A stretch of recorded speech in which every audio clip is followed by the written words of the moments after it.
Oke, apa itu fungsi monitoring dan evaluating? Pertama, monitoring dan evaluasi itu untuk mengetahui pencapaian tujuan, gitu ya. Tujuan apa? Tujuan program-program yang sedang dikerjakan oleh institusi, ya, oleh organisasi Anda. Nah, jadi setiap program itu dimonitor, kemudian dievaluasi sejauh mana perkembangannya, gitu ya. Berapa persen kira-kira tercapai, kemudian hambatannya apa, ya. Nah, ini penting agar kemudian program itu bisa berjalan, terus berjalan dan kemudian menemukan hasilnya, gitu ya. Eh, Terkait dengan itu, biasanya setiap organisasi, setiap institusi itu membuat misalnya target jangka panjang. Ya, institusi atau organisasi terbesar kan negara nih.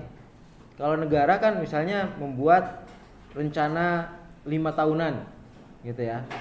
Rencana jangka panjang 5 tahunan, atau kalau bahkan kalau negara itu bisa seperti yang dilakukan Orde Baru itu repelita, ya, 5 tahunan tapi terus dibuat, gitu ya, selama 25 tahun.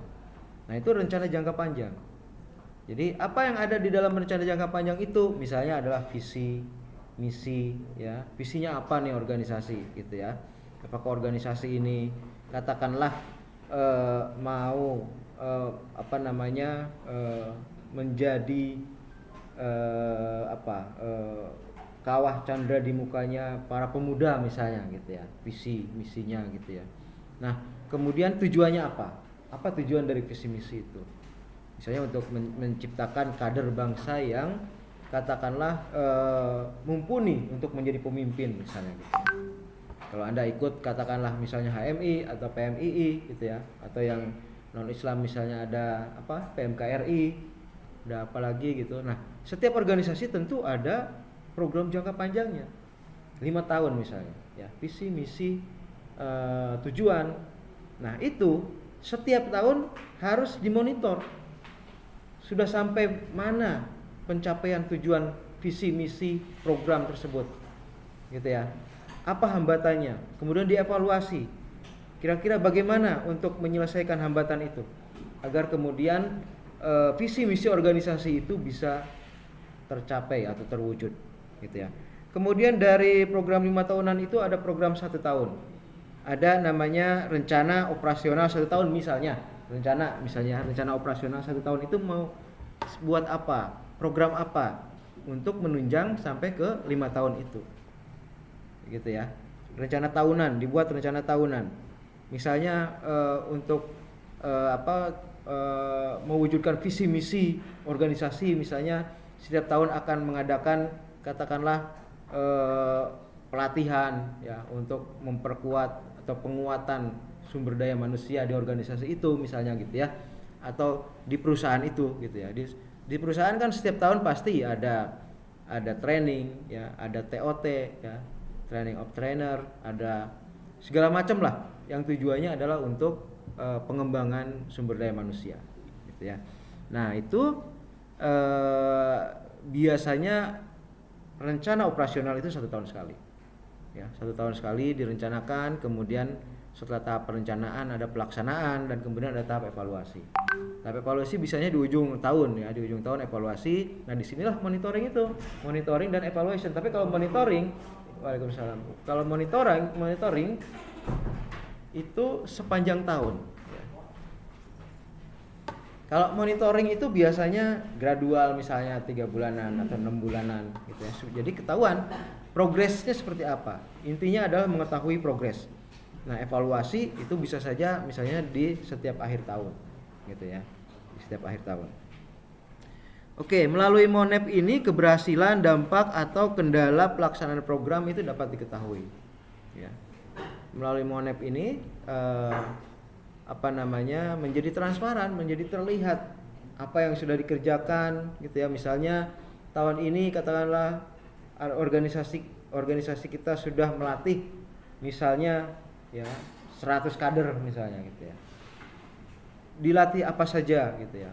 Dilatih kepemimpinan, dilatih public speaking, dilatih apalagi untuk pengelolaan administrasi, dilatih apalagi etika, moralitas misalnya gitu ya. Dilatih sikap anti korupsi misalnya gitu ya. Nah, dari berbagai program itu dilihat keberhasilannya. Nah, disitulah dalam MONEV ini atau monitoring dan evaluasi. Nah, tentu saja ada parameter-parameter dalam setiap MONEV itu ya. Nanti ke depan lewat presentasi teman-teman Anda semua nanti akan terlihat apa saja kira-kira ukuran-ukuran, parameter-parameter untuk menilai keberhasilan dari suatu program di dalam suatu organisasi ya. Hasil MONEV merupakan informasi berharga yang dapat dijadikan pedoman untuk mengambil keputusan ya. Jadi sejauh mana misalnya keberhasilan kaderisasi gitu ya, sejauh mana misalnya keberhasilan rekrutmen SDM ke dalam organisasi. Nah, ini akan menjadi bahan pertimbangan, bahan pengambilan keputusan bagi pemimpin organisasi, bagi ketua umum ya, atau bagi jajaran kepemimpinan gitu ya. Nah, itu fungsinya dari monitoring dan evaluasi itu gitu ya. Anda kalau misalnya sudah ada yang bekerja, itu di perusahaan juga selalu ada evaluasi ya, dievaluasi bagaimana kinerja seseorang, bagaimana penjualan tahun ini gitu ya. Kalau misalnya ada seorang katakanlah sales di sebuah showroom mobil misalnya. Nah, setiap salesman tentu dievaluasi dan ada target gitu. Target misalnya melakukan 3 buah mobil setiap bulan. Nah, nanti akan terus dievaluasi, akan terus kemudian dinilai sampai sejauh mana keberhasilannya. Kalau dia tidak mencapai target, apa penyebabnya? Gitu ya. Itu selalu ada penilaian-penilaian. Jadi penilaian ini, monitoring dan evaluasi ini tidak terhindarkan ya bagi setiap organisasi, bagi setiap perusahaan, bagi setiap institusi yang ingin memperbaiki dirinya, gitu ya. Itulah monitoring dan evaluasi. 3 hal penting dalam apa yang akan kita pelajari. Pertama tentang controlling ya, pengawasan dari jalannya program-program, kemudian juga pengendalian, monitoring itu sendiri, dan kemudian penilaian ya. Jadi pengawasan, pengendalian, penilaian, pengawasan, pengendalian, penilaian. Pengawasan jalannya program, kemudian pengendalian ya, monitoring, kemudian penilaian. Bagaimana keberhasilan tersebut sudah dicapai gitu ya. Oke, poin-poin penting lainnya ada langkah-langkah monitoring evaluasi. Nanti tentu akan Anda bahas secara lebih detail ya lewat tugas kelompok masing-masing di setiap minggunya. Nah, langkah-langkah yang paling penting misalnya persiapan. Nah, setiap mau MONEV itu harus ada persiapan. Apa yang dipersiapkan? Data-data ya. Apa yang dipersiapkan? Langkah-langkah yang sudah dilakukan oleh setiap perusahaan, setiap organisasi misalnya, setiap elemen organisasi misalnya ya. Nah, itulah yang dipersiapkan semuanya gitu. Kemudian termasuk juga data-data dari anggota organisasi tersebut gitu ya. Nah, misalnya kalau kita mau ini ya, monitoring dan evaluasi pengelolaan database di Republik Indonesia. Sekarang ini lagi hancur-hancuran nih hasilnya. Ya. Karena berulang kali dibobol. Siapa itu? Hackers ya. Bjorka. Gak tahu orang mana ini Bjorka ini. Nah, jangan-jangan ada di sini.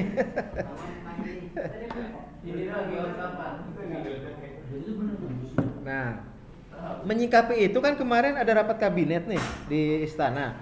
Itulah monitoring dan evaluasi gitu. Ya, menilai kok database kita begitu rentannya. Harusnya ada penilaian siapa yang bertanggung jawab. Dan siapa yang bertanggung jawab itu harusnya memperlihatkan tanggung jawabnya dong. Ya kan? Kalau berkali-kali dibobol database rakyat Indonesia dan itu membahayakan setiap jiwa rakyat Indonesia, ya harusnya dia mundur lah. Ya kan? Harusnya ada tuntutan mundur gitu loh, terutama dari mahasiswa ini. Kita juga menunggu nih ada demo misalnya untuk meminta pertanggungjawaban dari otoritas terkait. Siapa kira-kira otoritas terkait untuk database ini? Kominfo kan? Tapi kata Kominfo bukan kami katanya gitu. Kan Menkominfo yang bilang. Kalau urusan itu bukan kami katanya. Loh, terus urusan siapa? Ada yang di blog tapi bukan. Terus urusan siapa? Nah, gitu kan? Terus ada lagi yang bilang orang pemerintah, yang bocor itu nggak ada nilainya. Siapa bilang ya kan? Mungkin yang dikeluarkan yang ecek-eceknya dulu gitu. Nah, nanti data-data yang pentingnya nanti. Nah, intinya setiap kebobolan berarti itu adalah ketidakprofesionalan pemerintah, ya kan? Kemudian membahayakan rakyat, dan kalau dia punya malu, nah ini ya, kalau dia punya malu, harusnya dia kemudian mundur lah ya, mundur harusnya. Kan ada tuh yang di Jawa Timur itu DPRD. Lumajang ya, itu katanya nggak bisa Pancasila. Dari sisi nggak bisa Pancasilanya agak aneh gitu kan. Tapi ya wajar, sila keempat kan panjang itu. Kerakyatan yang dipimpin oleh hikmat kebijaksanaan dalam permusyawaratan perwakilan, ya kan? Kita bisa. Dia nggak bisa gitu. Tapi dia gentle, mundur dari ketua DPRD. Dari sisi itu pioner loh ya. Jarang ada pejabat di Indonesia mau mundur, apalagi ini gara-gara sebenarnya bisa diampuni kok itu. Ya, apalagi kalau sudah tua, paling seumuran saya kan ketua DPRD-nya itu 40-50 kan. Kalau orang udah 40-50 tuh sel otaknya memang sudah ada yang mati ya kan. Jadi harus diampuni kalau misalnya lupa atau apa gitu ya. Ya itu, jadi sebenarnya itu masih bisa diampuni. Toh dia nggak korupsi kan. Anaknya manual nih Pak. Tapi dengan mundur bapaknya mundur, anaknya bangga itu harusnya. Gitu ya. Yang harus mundur, yang harus malu itu ya yang ketahuan korupsi. Ya.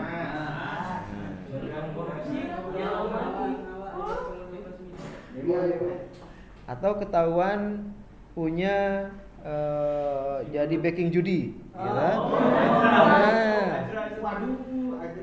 Itu bukan mundur lagi, itu harus pidana itu. Persambuan ya kan? Persambuan.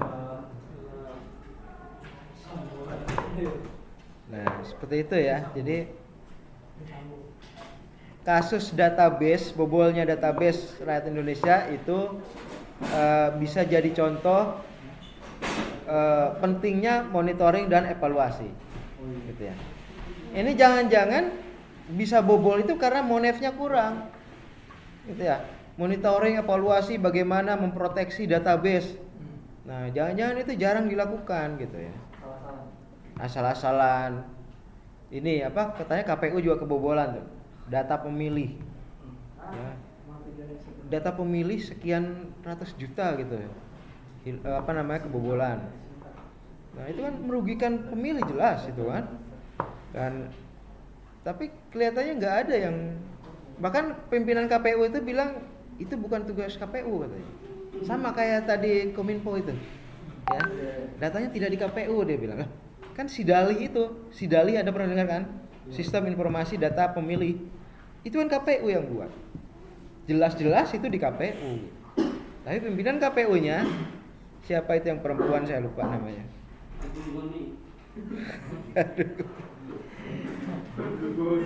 Mengatakan bahwa datanya tidak di KPU, jadi KPU tidak bertanggung jawab gitu ya.